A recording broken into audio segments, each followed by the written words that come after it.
Greetings, Exiles. As soon as I saw this buff, I knew right away that it would be the core of my build. In addition, Pathfinder received an unexpected rework, and my build came together on its own. So, Pathfinder, Storm Wave, and the crazy skill tree with the Adorned. But I'll start my journey with Glacial Cascade and Frozen Locust. The first Vol Temple.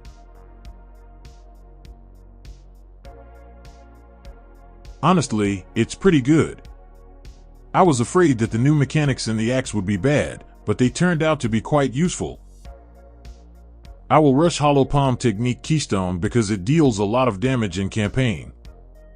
Well, at level 26, I get my main skill, Storm Wave. Maybe Ice Strike would be better at this stage, but I don't like that skill, and the difference isn't that big because Hollow Palm Technique will carry us anyway. Now I just need to buy the Adorned, get Pathfinder Ascendancy, and my journey is complete. But seriously, I really like Pathfinder. This Ascendancy provides a lot of quality of life, which will make our gameplay more comfortable and smooth. The Uber boss of the campaign has been defeated. Nice. Now we can go to the Trial of Chaos. Oh no! Not this bird. But to my surprise, this boss was defeated quite easily. Immune to Slow is not the most useful ability at this point, but in maps it is a must-have. And the first lucky drop in this league. I didn't even expect that this omen would be so expensive. That's a lot of money on the first day.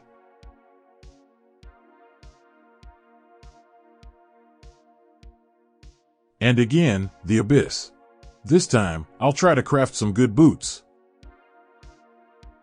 Just what I need. This isn't gambling, but a reliable way to get a good item. Holy hell! The belt! Well, the campaign is over, and it's time to move on to the main event. Maps and the endgame, unfortunately, haven't been changed in this patch. But we have what we have. I think it's time to give up the Hollow Palm Technique and buy a new quarterstaff, especially since I have a small starting capital.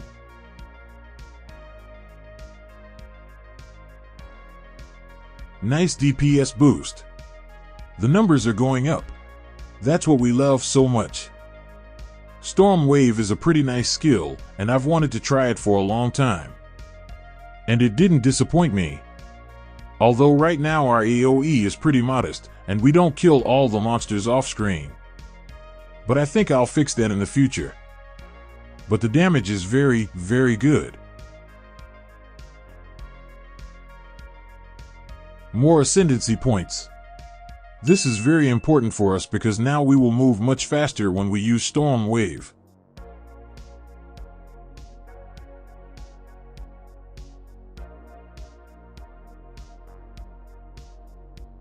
Also, we can sprint without any problems and not worry about being stunned. With this node, I feel like I'm playing a completely different game.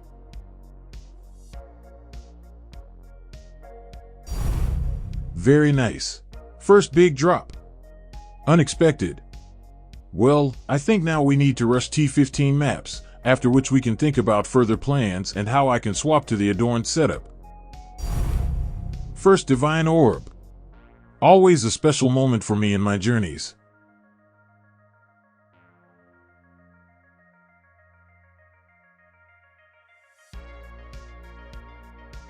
The last corruption is done. And this is my Atlas. Although, to be honest, none of that matters. Here's what matters. The Abyss. This mechanic plus the ritual will be my way of earning currency for my next upgrades. I had to sell Calandra's Touch because, at the moment, this unique ring is useless to me, but Divine Orbs will come in handy. Let's craft a new quarterstaff. I'll start by buying a base with 3 sockets. I'll stop there for now. Essences. And 1 more essence in Omen. This will be a deterministic craft. 2 greater exalted orbs and of course Omen. And more essences.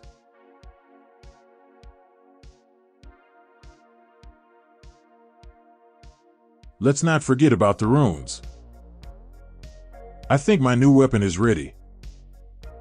More damage. Nice. And 6 links. I think with these upgrades, I can continue my journey and start earning big money. Our damage with the new quarterstaff is pretty good.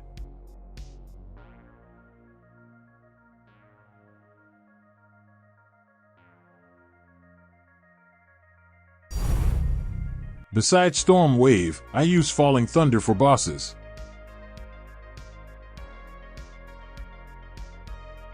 Wing Blast gives me power charges and Falling Thunder uses them to deal a lot of damage. It's a pretty good combo at the beginning, but in the future I am planning to get rid of it and use only Storm Wave. Another fast crafting and new cool boots are ready. Back to the grind.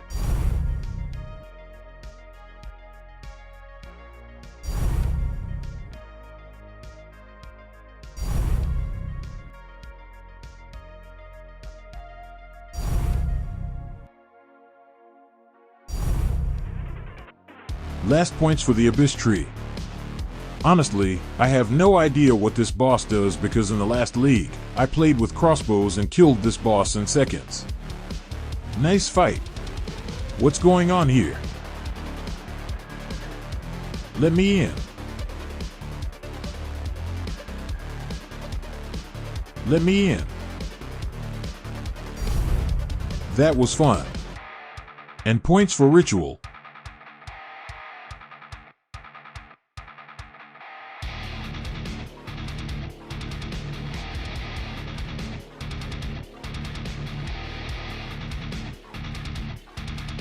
I earned some divine orbs and now I can upgrade my gear. New gloves with damage, resistance, and of course rarity. Also, Mana Leech is useful because Storm Wave converts only 80% of physical damage to lightning, so we get some Mana Leech. Of course, it's not much, but it's better than nothing. Helmet. Lots of energy shield, resistances, and of course rarity. Breach Ring. Don't forget about catalysts. Last ascendancy points and maybe I'll get lucky and get the Adorned.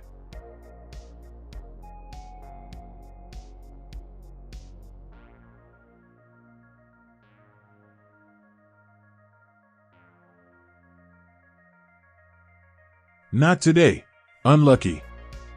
And the final purchase. Nice upgrades, I won't lie. But it's time to get back to the maps. Sweet tinks are waiting for me.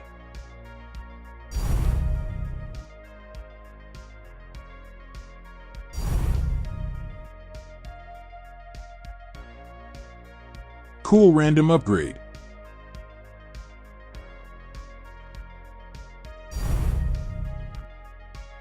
And a few sales. It's time for the main purchase. Not a bad option to start with. With 95%, I'll get good breakpoints. Now for the hardest part. I need magic corrupted jewels. Cool. First one. So lucky. This is a very, very good jewel. Many may be surprised why I need companion damage, but I will use this node. Without asynchronous trading, it would be very difficult to buy such a large number of jewels. Just imagine buying them one by one. It's madness. I got my starting jewels. And now I can respec. And with Traveler's Wisdom, I can transform all useless attribute nodes into something good. Finally, the build is online. To be honest, the build doesn't look very impressive. There are no huge explosions, special effects that cover the entire screen and make it impossible to understand what's going on around you, or broken mechanics. Just a casual build. Exactly what I wanted. The Adorned gave us a lot of energy shield, damage, and some speed with critical damage. But I like this build and some quality of life from Pathfinder. But this is just the beginning, there are still many upgrades ahead. Let's kill this boss and get the last points for ritual.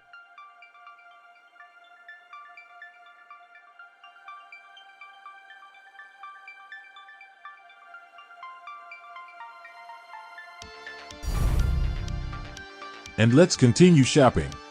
A new amulet. I'll start by buying the base. Only +2 to all melee skills because a base with +3 to all melee skills costs 20 times more. Essences for rarity. Now catalysts.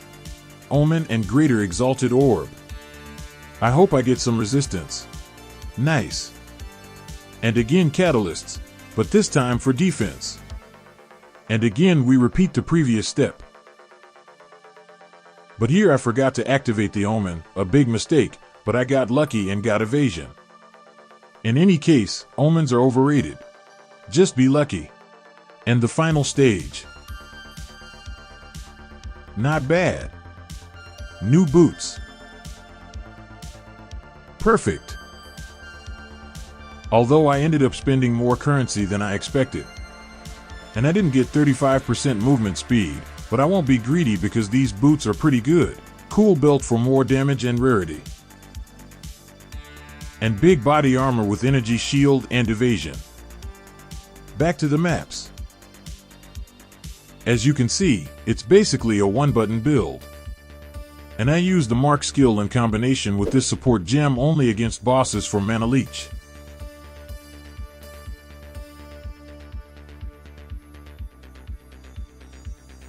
Otherwise, it's a lazy build for meaningful combat. That's what I wanted, because as you all know, the developers didn't change the endgame in this patch, so I didn't want to come up with something original because there's not much point without a new endgame.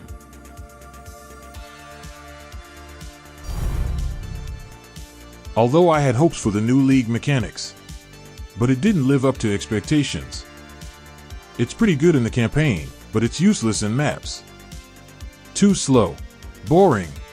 Of course, I could have made a new character to have infinite access to the Vol Temple and the Axe and build the perfect temple, or watch a bunch of YouTube videos on how to make the ultimate temple with an income of 100 divine orbs per hour, but just the thought of it makes me sick. It's boring. I'd rather farm fun per hour with my casual build. In general, the Vol Temple is not my cup of tea. A quick aside.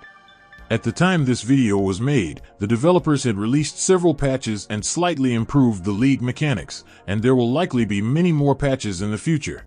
But in this video, I describe my experience during the first 10 days of the league. How do you like the new league mechanics? Good? Mediocre? Dog water? I think the current build is very balanced. We have damage and decent defense. 57% evasion chance with almost 6,000 energy shield and some life. Cool support gem, by the way. I completely forgot about it. The developers buffed it in this patch. Let's try it. Wow. The build feels much better and our map clearing has improved significantly. KM's Madness has many drawbacks, and I thought it was useless.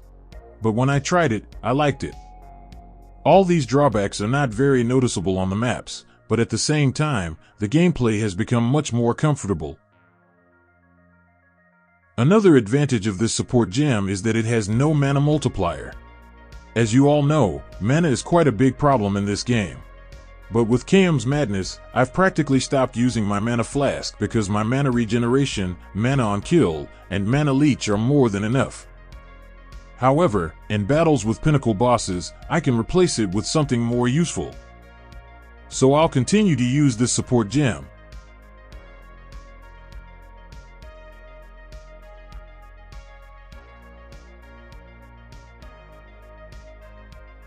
New day, new sales.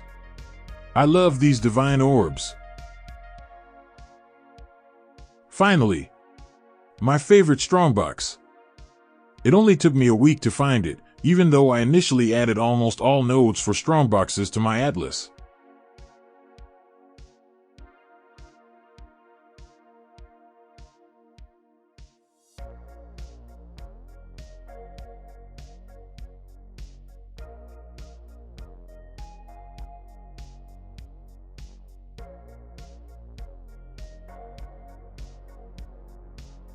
Unfortunately, nothing interesting. I also managed to buy the Adorned for 115%, which is pretty cheap. Maybe it's a waste of currency, but I sold my old jewel for 30 divine orbs, almost twice as much as I bought it for. It turned out to be a good investment. So the new upgrade only cost me 15 divine orbs, and I think that's a fair price for such an upgrade. And another upgrade in noob crafting. As always, I start by buying the base. Essences and omens, everything is the same as last time. As a result, I ended up with this quarterstaff. The numbers are going up. A week later, I realized why I needed to kill the Arbiter. I completely forgot that in this patch it's an important step because it unlocks access to rare tablets. But better late than never.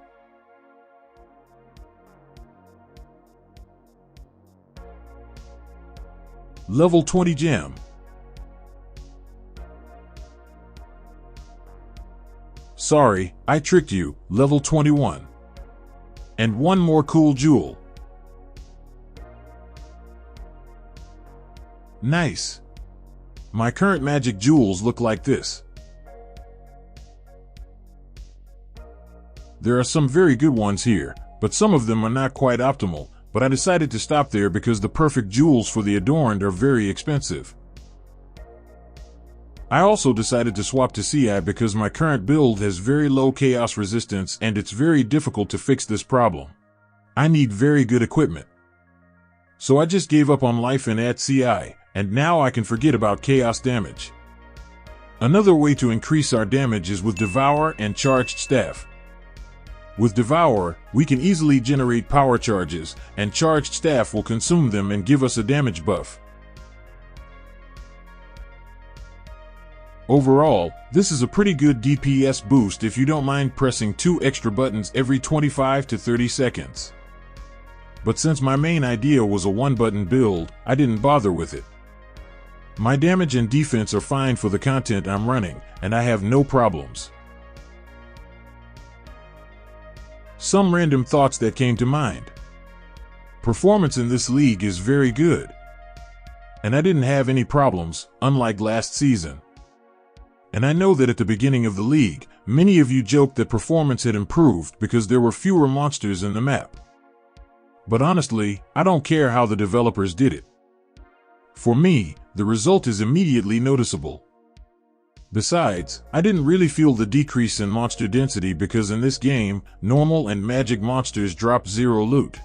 So it's not a big deal in the end. I also think that this journey lacked a certain edge. So let's add some spice. Easy. Cringe belt, and of course I'm not going to use it. Let it sit in the stash for now.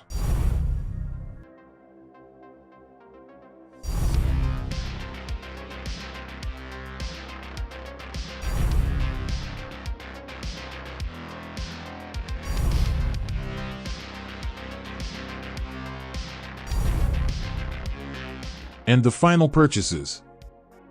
These support gems are quite expensive. I hope they are worth it. But for this support gem, I need to slightly change my jewels. Let's burn some divine orbs.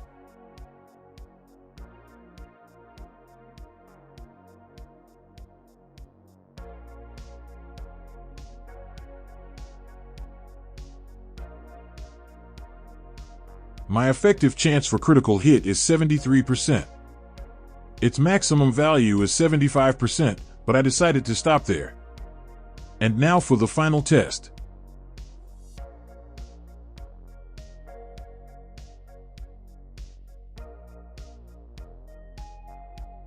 Some yapping about this build and the league in general. I liked the build and got exactly what I expected. As I said earlier, there is nothing special about the build, but its simplicity is what I like about it. In addition, this build is very flexible and versatile. We have a pretty special skill tree, and thanks to that, we have access to different skill nodes that give us a lot of options.